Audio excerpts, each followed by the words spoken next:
plenty to speak about today, along with also asking our guests to get their perspective on. But the first thing I want to touch on is the retirement fight of Urijah Faber. As you guys, I'm sure many of you know, if you haven't heard, Urijah Faber has announced that his fight in Sacramento, California in December against Brad Pickett will be his last. That is going to be his last fight. He is going to retire after that.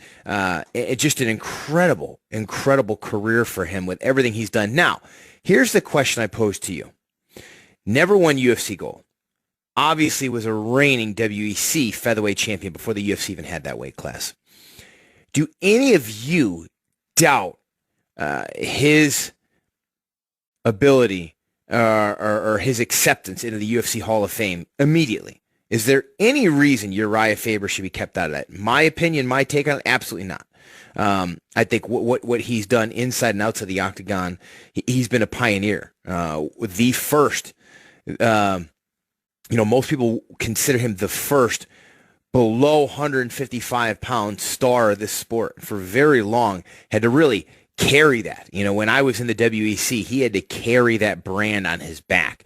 Media, nonstop. And I will tell you, most people would say you can't compare the media Urijah had to do in the WEC to the media that guys like Conor McGregor and Ronda Rousey have to do now. I will tell you this, and this is crazy, but it's all true. When I was in the WEC, this is before I fought for the title. This is before I fought for the title and before a couple of my other fights. I would have to do week-long media tours. I'd have to request a leave from the Marine Corps. It wouldn't be a whole week, but it would be basically a week for the fight because I would go up to New York City for 2 days. I did MTV multiple times, VH1, Fox News, Fox Business, Bloomberg, Howard Stern, CNN twice. Massive media. And that was me, right? Urijah had to do that times 10 for every fight, in between fights. He really carried that brand on his back. Then, despite that, came to the UFC, had a very successful career that didn't even start until he's 32 years old in the UFC. So my opinion, I think he's absolutely a Faber kind of guy, but I know some of you guys may disagree with me. So let's get your take on it. All right. Kelly in Texas. Kelly, you disagree. You think Faber's not a Hall of Famer. Give me your take, buddy. Man, I don't think he's ever done anything in the UFC that would make him a UFC Hall of Famer at all. The WEC, sure, but the UFC, no. He's lost to everybody that was anybody every time he's fought. He's never won a title. Personally, I'm not a Urijah Faber fan. I think the WEC days, I don't like showboaters, and I think that's exactly what he was a showboater, the way he tried to put on the show, and I just never have liked him. And I'm sure that's why I'm biased about it, but I still don't think he's ever won enough fights in the UFC to make the Hall of Fame. You know what, Kelly? I appreciate your take, and I appreciate the fact that you'll admit, hey, you know what, I don't like him, and that's feeding into it. So you know what? It's always nice when you get someone who has a strong take on something, but backs it up and is also understanding of why maybe other people think differently. So thank you very much, Kelly. Truly appreciate that. Okay, and you could say that. If we're going to, it really depends on what kind of precedent we want to establish with the Hall of Fame, which we could all probably admit there isn't a whole lot of precedent set, right? It's basically been, look, Dana and the guys think that this person should be in, they go in. And I think that's something that's going to probably get worked out in the next couple of years ago. Some more standards for that. And if fighting for the title multiple times, being a number one contender for a number of years isn't enough, then that's tough. And here's the thing. I think Dominic Cruz is a special fighter. I do. I think he's a special fighter, and I think that had Dominic Cruz not been in the UFC or his time offset with Urijah probably would have been the champion. How long would he have defended the belt? I don't know. Probably not. Once Renan Barão came around, it would be over. But I think Uriah's chance of being champion one day, they would have come to fruition at 135 pounds. Hey,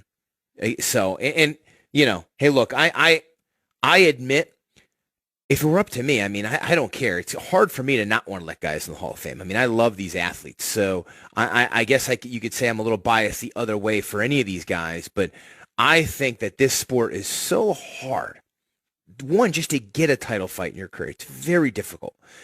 To fight for the title multiple times, to have a long career like Urijah has, headlining shows, co-headlining shows, carrying the brand. He's definitely a guy who helped both the WEC and the UFC move the needle, represented them. When you package the whole package of how he represented the sport, he's got fans all over. I mean, still, when you hear his walkout song, every crowd goes nuts. I think that counts for something in my book. It really does. All right. Toby in San Jose. Toby, what are your thoughts on Faber? You think he's a Hall of Famer?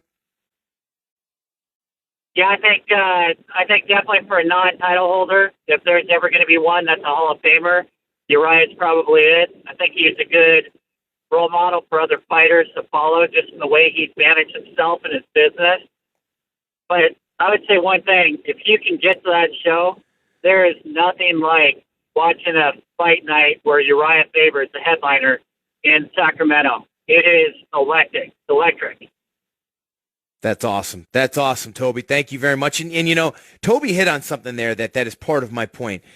I've mentioned this on the show before, where GSP really wrote the book on how you want to represent your brand as a fighter if you just don't have the charisma of a Conor McGregor, a Chael Sonnen, a Michael Bisping to play the villain, to play the trash talk, to have that kind of bravado. Not everybody has that. And a lot of fighters wonder, well, what can I do, right?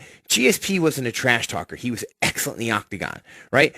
But towards the end of his career, some of his fights were a little boring. People started to criticize him for playing it too safe, right? But he was still a massive draw. He had an exceptional brand that companies wanted him all over their brand, Under Armour, Gatorade. You know, Urijah did a lot of those things. Now, he didn't wear the suit. He didn't come off. He went a different direction with it, but he created his own brand. He leveraged that to start a management company. He leveraged that to have a very successful team and gym. He's had several different clothing brands that have had some level of success in the octagon. He's had massive endorsements throughout his career.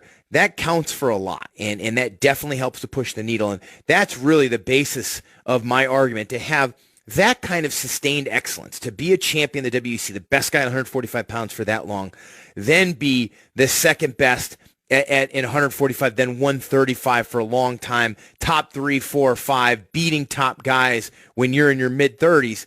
That counts for something for me, and I have no issues. If I had a vote, I'd put him in the Hall of Fame, because if you're only voting for people who held the belt, it's going to be a very small Hall of Fame. And I don't think it's going to be truly representative of the people who have done the whole package to help this sport continue to move forward and be where it is today and ignite crowds. It's not always, I mean, look at Cowboy Cerrone.